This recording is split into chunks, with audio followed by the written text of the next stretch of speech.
Pinaglalamayan na ng kanyang pamilya ang 18 anyos na si Alias May sa kanilang bahay sa Barangay Mainggit, Toledo. Huli siyang nakitang buhay noong September 18 matapos magpaalam na magpa-practice lang ng sayaw. Pero hapon ng araw ding yun, nakita siyang bumaba sa isang kainan kasamang isang lalaki. Umalis din sila. Base sa investigasyon, nagpunta rin ang dalawa sa isang lodging house sa sitio Santa Ana, Barangay Poblacion at nag-check-in. Pero kinabukasan, hindi raw agad lumabas ang dalawa. Kaya kinatok na sila ng staff pero walang sumagot. Kaya pinasok na nito ang kwarto. Dito na natagpuan si Alias May na may busal sa bibig at patay na. Agad nilang nireport sa police station ang insidente. Sa tulong ng mga pribadong establishmento at testigo, na-recover ang CCTV footage at nakilala agad ang lalaking huling kasama ng biktima na hindi na mahagila.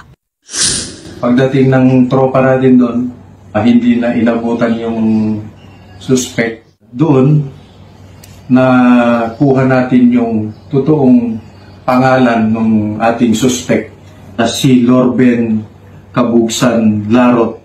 I-present natin doon sa room boy na kung saan sila nag-check-in. At yung room boy, positive na in-identify niya na yun nga yung kasama ng babae, yung victim, na nag-check-in.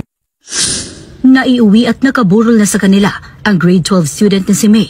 Ang kanyang pamilya hindi makapaniwala sa kanyang sinapit. Ayon sa kanyang ina, nabanggit na umano ng anak na may balak siyang makipagtagpo sa kanyang chatmate. Pinaalalahanan pa rin niyang anak pero di akalaing tutuloy ang dalaga. We're waiting for the result of the medico-legal examination kasi ang focus natin dito is a case of murder. But pagdating siguro nung result, kung ano yung findings doon, kung may rape siya, siguro magbabago yung kaso na ating ipapay. Tiniyak ng Toledo City Police na mananagot sa krimen ang tinutugis pang suspect. Pinaglalamayan na ng kanyang pamilya ang 18 anyos na si Alias May sa kanilang bahay sa Barangay Mainggit, Toledo. Huli siyang nakitang buhay noong September 18 matapos magpaalam na magpa-practice lang ng sayaw. Pero hapon ng araw ding yun, nakita siyang bumaba sa isang kainan kasamang isang lalaki. Umalis din sila. Base sa investigasyon, nagpunta rin ang dalawa sa isang lodging house sa sitio Santa Ana, Barangay Poblacion at nag-check-in. Pero kinabukasan, hindi raw agad lumabas ang dalawa. Kaya kinatok na sila ng staff pero walang sumagot. Kaya pinasok na nito ang kwarto. Dito na natagpuan si Alias May na may busal sa bibig at patay na. Agad nilang nireport sa police station ang insidente. Sa tulong ng mga pribadong establishmento at testigo, na-recover ang CCTV footage at nakilala agad ang lalaking huling kasama ng biktima na hindi na mahagila. Pagdating ng tropa natin doon, hindi na inabutan yung suspect. Doon, nakuha natin yung totoong pangalan ng ating suspect na si Lorben Kabugsan Larot. I-present natin doon sa room boy na kung saan sila nag-check-in. At yung room boy, positive na in-identify niya na yun nga yung kasama ng babae, yung victim, na nag-check-in. Naiuwi at nakaburol na sa kanila ang grade 12 student na si May. Ang kanyang pamilya hindi makapaniwala sa kanyang sinapit. Ayon sa kanyang ina, nabanggit na umano ng anak na may balak siyang makipagtagpo sa kanyang chatmate. Pinaalalahanan pa rin niyang anak pero di akalaing tutuloy ang dalaga.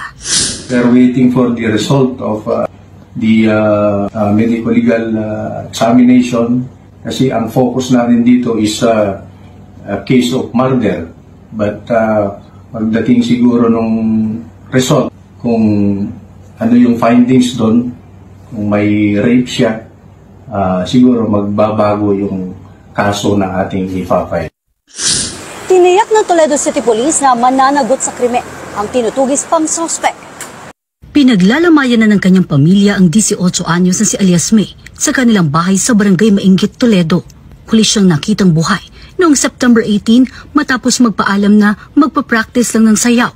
Pero hapon ng araw ding yun, nakita siyang bumaba sa isang kainan kasamang isang lalaki. Umalis din sila. Base sa investigasyon, nagpunta rin ang dalawa sa isang lodging house sa sitio Santa Ana, Barangay Poblacion at nag-check-in. Pero kinabukasan, hindi raw agad lumabas ang dalawa. Kaya kinatok na sila ng staff pero walang sumagot. kaya pinasok na nito ang kwarto. Dito na natagpuan si alias May na may busal sa bibig at patay na. Agad nilang nireport sa police station ang insidente. Sa tulong ng mga pribadong establishmento at testigo, na-recover ang CCTV footage at nakilala agad ang lalaking huling kasama ng biktima na hindi na mahagila.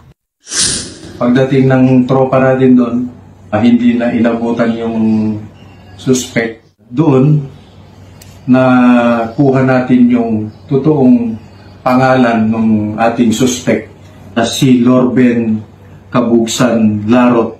I-present natin doon sa room boy na kung saan sila nag-check-in. At yung room boy, positive na in-identify niya na yun nga yung kasama ng babae, yung victim, na nag-check-in.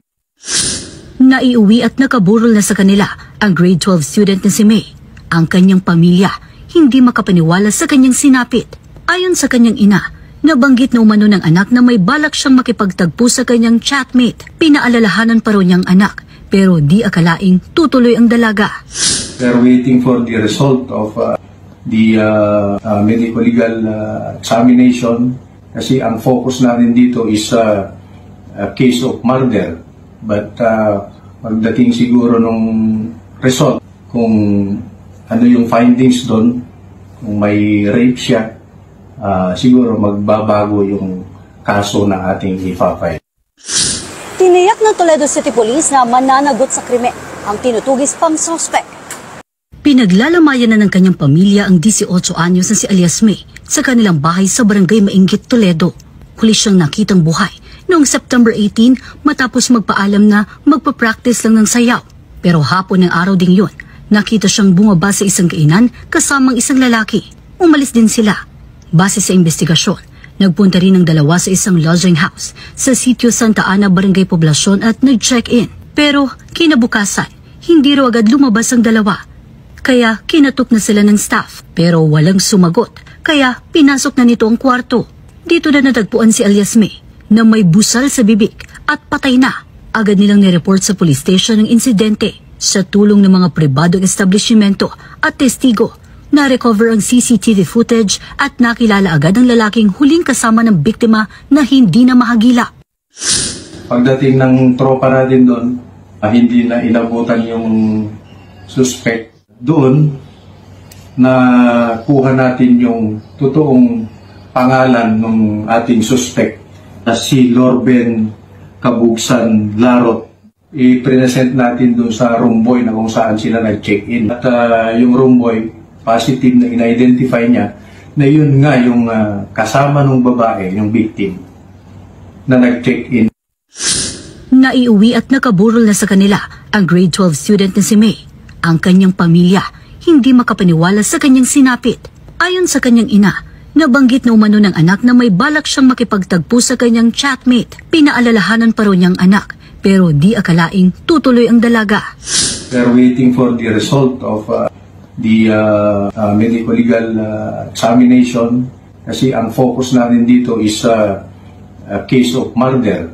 But pagdating siguro nung result, kung ano yung findings doon, kung may rape siya, siguro magbabago yung kaso na ating ipapay.